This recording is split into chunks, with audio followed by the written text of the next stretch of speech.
Bem, se me permitem, eu tenho aqui várias dúvidas, não é? Uma é, desde logo de fundo, claro que eu hoje em dia apoio o acordo que foi celebrado com a Troika, não é isso que está em causa e acho que tem que ser respeitado. Mas eu desde o princípio que entendia que o montante deveria ser mais elevado. Portanto, sempre achei que os 78 mil milhões de euros eram insuficientes. Eu apontava mais para pelo menos 90 mil milhões de euros, eventualmente até mais, e pelas seguintes razões.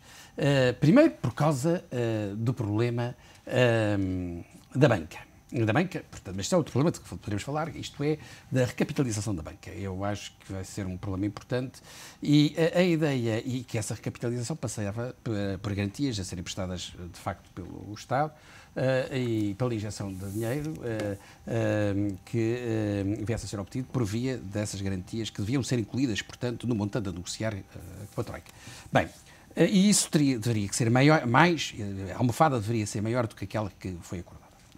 Do meu ponto de vista. Porquê? Eu até explico porquê. Porque o que está hoje em dia subjacente a toda a metodologia que se pretende adotar é a ideia de que se deve desalavancar por via da alienação de ativos por parte da banca. E eu receio muito que essa estratégia não seja a melhor do ponto de vista do interesse nacional, porque essa alienação de ativos tem que ser feita à pressa, tal como as privatizações, por isso é que está tudo interligado, e os preços que vão ser pagos não vão ser preços muito elevados. E, portanto, era melhor dizer, deem tempo à banca para desalavancar através da venda de ativos e, entretanto, encontre-se um sistema que permita, de facto, recapitalizar a banca, permitindo que o processo seja arrastado um pouco mais no tempo. Primeira questão. Segunda questão, achava que a negociação deveria ter sido feita dando mais tempo. Quer dizer, para nós cumprirmos o objetivo do déficit, pelo menos mais um ano. Portanto, é outra... Enfim, não sei se seria possível, mas acho que seria o ideal. Digamos, tornar mais suave. Mais suave. Quer dizer, portanto, é outra, enfim, crítica que eu faço ao acordo, mas se calhar foi o acordo possível. Não estive lá a negociá-lo. Depois, terceira questão importante. Tudo isto também tem que ver com as privatizações. Também havia mais tempo para privatizar. Tínhamos mais tempo para privatizar e para conseguir bons preços. Porque estar a privatizar com uma data limite marcada retira toda a capacidade negocial. Bem, depois, tem também dúvidas quanto ao método que foi adotado para se selecionar as privatizações a realizar, porque aquilo que deveria estar na linha da frente das preocupações era saber quais as empresas que, de facto, podem, apesar de tudo, ser estrategicamente relevantes para o país e que não contribuem negativamente para a situação em termos de finanças públicas, portanto, não agravam o déficit, e quais aquelas que estão realmente numa situação, de facto, em que contribuem para o agravamento do déficit. Portanto, e que não são estrategicamente importantes ou socialmente importantes. Esta era a primeira. E era preciso dar uma explicação sobre isso. Nunca se deu uma explicação disso. Olha, foi decidido com a Troika, que são estes, mas nunca se explicou exatamente, em profundidade, porque é que se escolheu. Escolheram aquelas empresas e não escolheram outras empresas. Não se fez uma explicação em profundidade. Ora bem, por exemplo, agora, até na apresentação do Orçamento de Estado, talvez isso fosse possível. Depois, outro aspecto importante a considerar é que, mesmo mudando de barato, que é de privatizar tudo, eu já disse que tenho dúvidas em relação às águas e também tenho dúvidas, aliás, não sou favorável à privatização das águas e aliás, a Troika também não põe isso como condição nas negociações, o setor das águas, e tenho dúvidas em relação à REN, se não houver uma boa supervisão e uma boa regulação dos mercados. Porquê? E sobretudo se não for bem feita a privatização, porque eu acharia mal que a mesma entidade que ficasse com os 20% na EDP ficasse também com a REN. E portanto, dever-se-ia procurar evitar, dever-se-ia procurar evitar uma situação dessas. Bem, mas mesmo dando... e depois há a questão da TAP, que realmente uma empresa que quanto a mim tem uma importância estratégica também e tem algumas dúvidas. Mas, mesmo dando barato que é de fazer essas privatizações, há também aqui, depois, para além da questão do timing, uma outra questão a colocar. Qual a metodologia? Ora, tem que ficar claro que se vai privilegiar concurso público. Isto é, que a metodologia que vai a ser adotada é a metodologia de concurso público, tanto quanto for possível, que se deve privilegiar.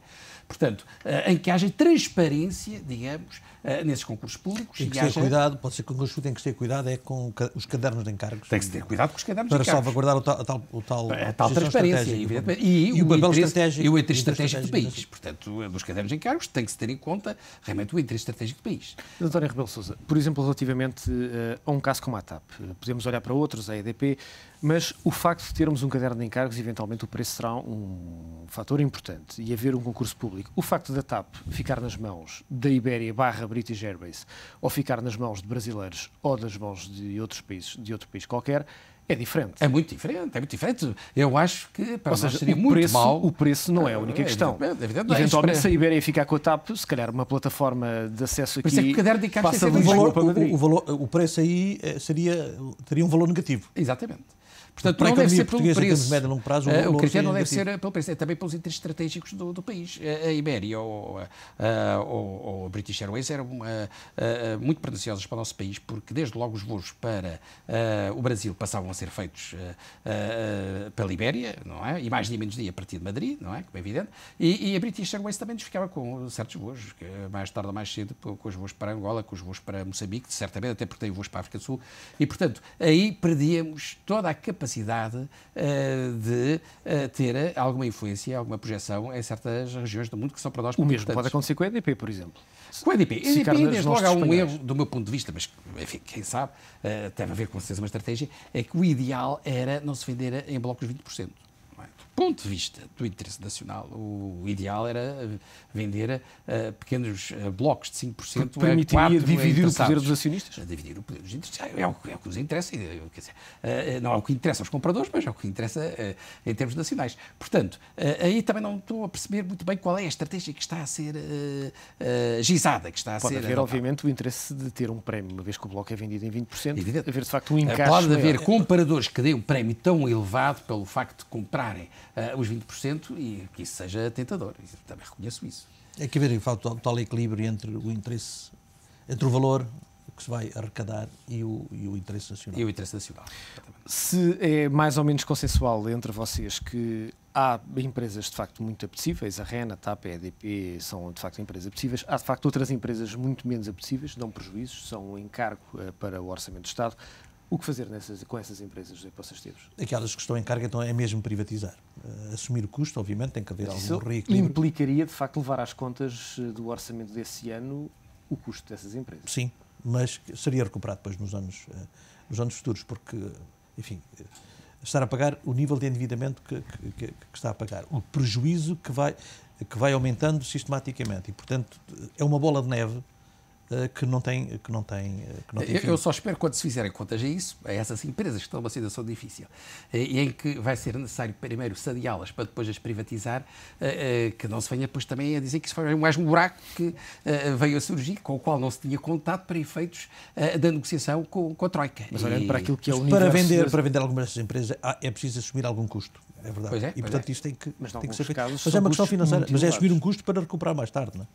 Não, mas é diminuir o custo. O que eu receio é que os 78 mil milhões de euros não tenham entrar em linha de conta com todos esses aspectos. Mas, enfim, isso é que... E a minha suspeita é que, enfim, nem todos terão sido considerados, tal como os verdadeiros déficits das autarquias tal como das empresas públicas, também o das autarquias, como falamos há pouco, provavelmente é maior que as primeiras contas. As coisas é melhor pecar por excesso do que por defeito, porque se um dia for necessário rever o montante e aumentar o montante, isso pode levar a muitos a responsáveis políticos estrangeiros e as agências de rating a dizer que, mais uma vez, o país já falhou e não está a cumprir inteiramente. Mas pode poupar na banca.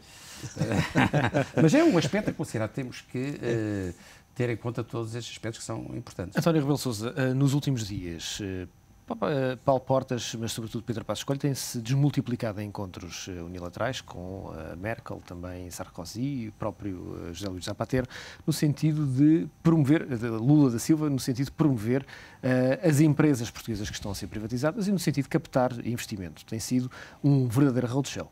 Não, isso é verdade. E acho bem. Acho que o Ministro dos Estrangeiros tem feito um bom papel e ele tem feito um bom trabalho em termos de diplomacia económica para nós. O Brasil mesmo Angola, enfim, embora Angola possa vir, é preciso ver em relação a Angola, é preciso estarmos atentos em relação a uma situação. É preciso que Angola invista mesmo com capitais próprios e que não se trate, como pode ter acontecido em alguns casos, não se trate apenas de pedir dinheiro emprestado à banca portuguesa com aval de empresas do exterior para depois tomar participações em sociedades que há em Portugal. Quer dizer, o que interessa é que haja injeção de capitais próprios, não é? E não propriamente que se esteja a pedir dinheiro emprestado com garantias prestadas no exterior. Mas Angola, o Brasil, interessa-nos estrategicamente muito, e os Estados Unidos, se houver empresas americanas, porque não? A não ser que seja profundamente anti-americano, e a Alemanha também, por exemplo, se em relação à TAP houver interesse da Lufthansa, eu penso que, do ponto de vista estratégico, isso não de alguma forma não iria, em princípio, afetar os interesses nacionais. Portanto, acho que essa estratégia é uma estratégia correta e meritória. Evidentemente que se deve pôr em prática essa estratégia, não dando a sensação de que se está, enfim, entre a vida e a morte. Mas que essa diplomacia tem sido algo de muito meritório, penso que sim. Sim, e eu concordo, quer dizer, é preferível aquela do anti-americano, creio que tinha. Não me estava. Não sou anti-americano. Temos posições diferentes em termos geopolíticos sobre os Estados Unidos. Mas concordo inteiramente. Quer dizer, é preciso identificarmos muito bem qual é a nebulosa política e geopolítica onde queremos estar. E eu prefiro estar na nebulosa lusófona americana do que estar na lusófona asiática, chinesa, etc. Não é excluir completamente o investimento chinês, mas prefiro claramente que enfim, os parceiros venham mais do lado embora seja, do lado americano. Se possa dizer que em termos de Europa... E europeu, claro. Em termos de Europa, os nossos aliados sempre foram os ingleses e os Estados Unidos da América. Enfim, a alturas decisivas, e não propriamente dos países do eixo, nem os franceses, nem os alemães foram propriamente os nossos aliados. Foram mais os britânicos e por via indireta, os americanos, porque estão ligados aos britânicos. Mas, por exemplo, em África, já não me repugna nada a ideia da aliança preferencial com os próprios alemães, porque aí é mais difícil, às vezes, fazermos alianças até com os franceses e com os britânicos, porque há interesses antagónicos, não é? Nós competimos com os ingleses em Moçambique, nós competimos com os franceses na Guiné-Bissau e em Cabo Verde. Portanto, depende, não é? Da análise que se faça em termos geoestratégicos. Ainda temos o mapa cor-de-rosa atravessado. Nós vamos partir para um breve intervalo. Estamos à conversa com José Poça Esteves e também António Rebelo de Sousa. Depois de um brevíssimo intervalo, vamos falar também do déficit tarifário e da reunião do Eurogrupo que teve lugar este fim de semana. Até já.